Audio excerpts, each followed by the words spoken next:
GSTR 3B filing के बारे में। जी हाँ, नया प्रोसीजर बताने वाला हूँ, क्या क्या चेंजेस आ चुके हैं, कैसे रिकंसाइल करना है अपना इनपुट टैक्स क्रेडिट। नया IMS system, invoice management system आ चुका है, तो इसको कैसे यूज में लेना है, तो ये सारी जानकारी देने वाला हूँ इस वीडियो के अंदर। तो प्लीज मैं आपको सीधा लाइव ले चलता हूँ GST पोर्टल के ऊपर कि कैसे आपको GSTR 3B की फाइलिंग करनी है। तो भाई सबसे पहले हम लोग यहाँ पे अपने रिटर्न डैशबोर्ड के अंदर चले जाते हैं, अपना यहाँ पे क्वार्टर बेसिकली सेलेक्ट कर लेते हैं। अगर आपका मंथली होगा तो आप मंथली बेसिस पे भी यहाँ पे GSTR 3B आपको फाइल करनी पड़ती है। ड्यू डेट्स की बात करो, नॉर्मली ये कई स्टेट के अंदर अलग डेट्स है, मतलब नॉर्मली जैसे 24 तारीख देखने को मिल जाएगी अगर आप क्वार्टरली बेसिस के ऊपर फाइल कर रहे हैं, वरना नॉर्मली आपका 20 तारीख रहता है हर महीने के अंदर। अब देखो GSTR 3B को फाइल करने से पहले मेक श्योर कीजिए कि GSTR 1 आपकी फाइल हो, क्योंकि अगर GSTR 1 फाइल नहीं होगी तो आप 3B को फाइल नहीं कर पाओगे। लिंक भी आपको डिस्क्रिप्शन बॉक्स में प्रोवाइड कर दूंगा। तो देखिए 3B के अंदर आपको सिंपली प्रिपेयर ऑनलाइन बटन के ऊपर क्लिक करना है और 3B जो आपको फाइल करनी है, ध्यान रखिएगा जब तक आपकी GSTR 2B जो है सिस्टम के थ्रू जनरेट नहीं हो जाती है तब तक आपको फाइल नहीं करनी है, क्योंकि ये जनरेट होने के बाद ही आप पता लगा पाओगे कि कितना इनपुट टैक्स का क्रेडिट यहाँ पे मैं अवेल कर सकता हूँ।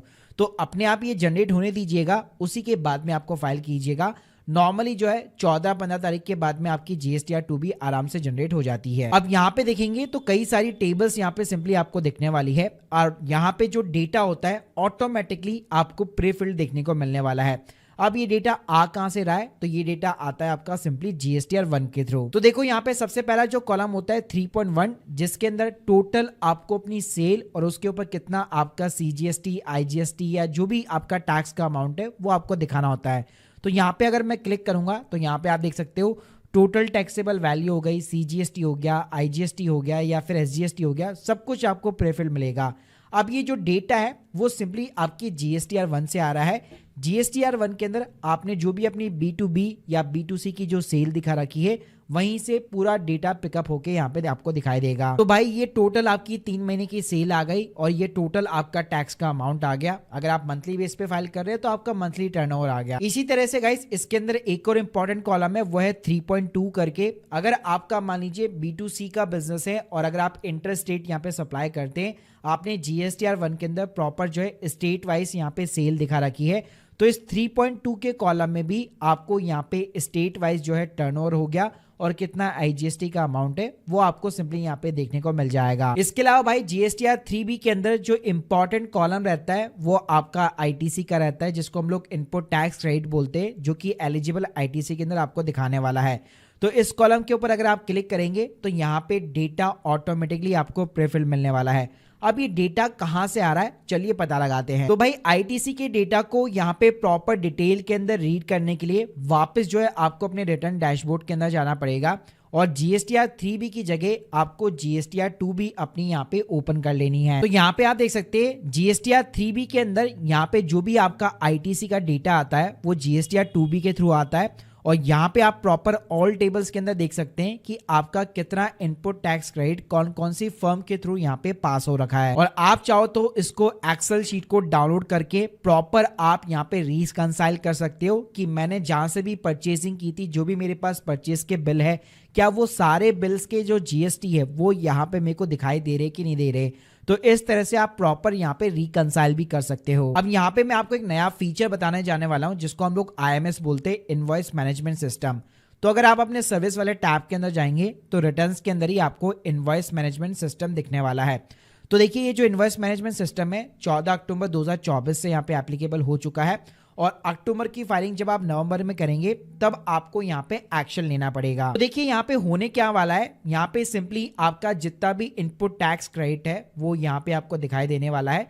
तो यहाँ पे आपको एक्शन लेना पड़ता है कि आपके जो भी B2B इनवॉइस है उसको आप या तो एक्सेप्ट कर लीजिए या रिजेक्ट कर लीजिए या फिर पेंडिंग के अंदर आप डाल सकते हो। अगर इसके ऊपर आप कोई भी एक्शन नहीं लेते तो आपके सारे जो इनवॉइसेस होंगे वो सारे यहाँ पे डीम एक्सेप्टेड माने जाएंगे और ये सारे इनवॉइसेस आपके GSTR 2B के अंदर कैरी फॉरवर्ड हो जाएंगे। तो सिंपली अगर वन लाइन के अंदर मैं इसको समराइज करना चाहूं तो ये जो इनवॉइस मैनेजमेंट सिस्टम है भाई कोई भी कंपलसरी चीज नहीं है या कोई भी अलग से कोई सिस्टम के अंदर चेंज नहीं ला रहा है। यहाँ पे आपके जितने भी इनवॉइसेस है अगर उसके ऊपर आपको कोई भी रिजेक्शन का या पेंडिंग का एक्शन लेना है तो इस डैशबोर्ड के अंदर जाकर आप एक्शन ले सकते हो। बाकी अगर आप कोई एक्शन नहीं भी लेते तो स्टिल आपके सारे इनवॉइसेस यहाँ पे डीम एक्सेप्ट माने जाएंगे। और भाई जो भी आपके एलएमएस के अंदर जितने भी इनवॉइसेस होंगे इनवॉइस मैनेजमेंट सिस्टम के अंदर, वो सारे यहाँ पे जीएसटीआर 2B के अंदर आपको कैरी फॉरवर्ड होते हुए मिलेंगे।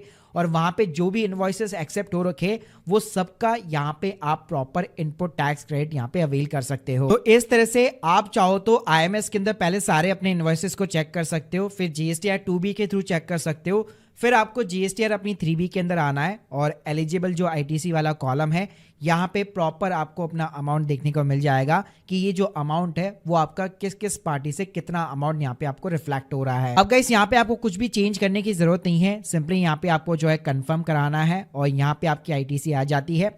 इसके बाद में जो अदर्स कॉलम्स हैं वो आपको कुछ भी यहाँ पे जो है डेटा इंसर्ट करने की जरूरत नहीं पड़ने वाली है। जैसे अगर मान लो अगर आप लेट फाइलिंग कर रहे हो या कोई आपकी इंटरेस्ट है, लेट फीस है, तो आपको 5 फंड वाले कॉलम के अंदर अपने आप देखने को मिल जाएगी। इसके अलावा जो 5th कॉलम है इसके अंदर आप अपनी जो एग्जेम्प्टेड या निल वाली जो बेसिकली सप्लाईज होती है उसको आप यहाँ पे डाल सकते हो। और यहाँ पे भी 2 कॉलम के अंदर इसको डिवाइड किया गया है, इंटर स्टेट सप्लाई डाल सकते हो और इंट्रा स्टेट सप्लाई को यहाँ पे आप मेंशन कर सकते हो। जो भी आपकी कंपोजिशन स्कीम से यहाँ पे सप्लायर से एग्जेम्प्टेड है या निलेटेड सप्लाई है उसको यहाँ पे आप इनपुट कर सकते हो। बाकी मोस्टली 98% केस में आपका जो काम हो जाएगा, सिंपली आपको 3.1 वाला कॉलम जो है वो क्रॉस चेक कर लेना है, 3.2 वाला कॉलम क्रॉस चेक कर लेना है और सिंपली 4th नंबर वाला कॉलम यहाँ पे क्रॉस चेक कर लेना है। गाइस सिंपली आपको सेव बटन के ऊपर यहाँ पे क्लिक करना है, तो ये थोड़ा सा टाइम लेगा और आपके जीएसटीआर 3B को सेव कर लेगा। इसके बाद में भाई आपको प्रोसीड टू पेमेंट बटन पे क्लिक करना है। अब यहाँ पे अगर आप नीचे जाके देखेंगे तो जितना भी आपका आउटपुट टैक्स लायबिलिटी है, जो आपने मतलब आपकी सेल्स के अगेंस्ट में जो आपकी टैक्स लायबिलिटी है वो आपकी यहाँ पे इनपुट टैक्स क्रेडिट से यहाँ पे सेट ऑफ हो जाएगी। तो ये भी आपको जो है करने की जरूरत नहीं है, सिस्टम अपने आप जितना भी आपका क्रेडिट पड़ा होगा उसके अगेंस्ट में यहाँ पे सेट ऑफ कर देता है। तो यहाँ पे आप देख सकते हो मेरे पास में आईजीएसटी पड़ा हुआ है, तो उसके अगेंस्ट में दोनों यहाँ पे जो है सीजीएसटी और एसजीएसटी की लायबिलिटी यहाँ पे सेट ऑफ हो चुकी है और मेरे को अपनी जेब से कोई भी टैक्स का पेमेंट नहीं करना है। अगर करना होता है तो यहाँ पे एडिशनल कैश रिक्वायर्ड के अंदर वो अमाउंट आ जाता और सिंपली यहाँ पे आप जो है एक चालान क्रिएट करके उसका पेमेंट कर सकते थे। चालान में भी बताना चाहूंगा, जैसे आप क्रिएट चालान बटन के ऊपर क्लिक करते हो तो यहाँ पे ऑटोमेटिकली जो भी आपका टैक्स लायबिलिटी होता है वो आपको यहाँ पे कॉलम पे देखने को मिल जाता है। उसके बाद में भाई आप अपना यहाँ पे सिंपली जो है बैंक चूज करो नेट बैंकिंग के थ्रू, अब तो यूपीआई के थ्रू भी यहाँ पे पेमेंट्स होने लग गई है, तो उस अकॉर्डिंग आप इनिशिएट कर सकते हो। तो गाइस चालान का टैक्स का पेमेंट करने के बाद या अपने इनपुट टैक्स क्रेडिट से यहाँ पे सेट ऑफ करने के बाद सिंपली आपको मेक पेमेंट पोस्ट बटन पे क्लिक करना है, चेक बॉक्स पे क्लिक करना है, तो ये आपकी लायबिलिटी पूरी ऑफसेट हो जाती है। उसके बाद में यहाँ पे सिंपली आपको प्रोसीड टू फाइल बटन पे क्लिक करना है और यहाँ पे आप authorise signatory as a EVC यहाँ पे ओटीपी डाल के अपनी रिटर्न सबमिट करा सकते हो। सो गाइस अब आप लोगों को समझ में आ गया होगा कि जीएसटीआर 3B यहाँ पे कैसे फाइल करनी है, क्योंकि आपको यहाँ पे मोस्टली कोई भी डेटा इंसर्ट नहीं करना होता। अगर आपने प्रॉपर यहाँ पे जीएसटीआर 1 फाइल कर रखी है, मोस्टली 90% डेटा आपका ऑटोमेटिकली यहाँ पे प्रीफिल्ड हो जाएगा। और यहाँ पे जो आईएमएस का जो नया सिस्टम आया है वो भी कोई कंपलसरी नहीं है। अगर आप कोई भी चीज़ वहाँ पे एक्शन नहीं लेते तो आपके सारे इनवॉइसेस डीम एक्सेप्ट माने जाते हैं और वो आपको जीएसटीआर 2B के अंदर शो करने पर होने लगते हैं और जीएसटीआर 2B से सीधे वो जीएसटीआर आपकी 3B के अंदर भी ट्रांसफर हो जाते हैं, जो आपको इनपुट टैक्स यानी कि आईटीसी के अंदर कॉलम के अंदर आपको देखने को मिल जाते हैं। So guys hope you like this video, please subscribe channel. अगर आप लोग के कोई भी डाउट्स है कमेंट बॉक्स के अंदर जरूर बताइए और एक्सपर्ट के थ्रू अगर आप सर्विस लेना चाहते हैं link in the description box. Thank you guys, thank you very much.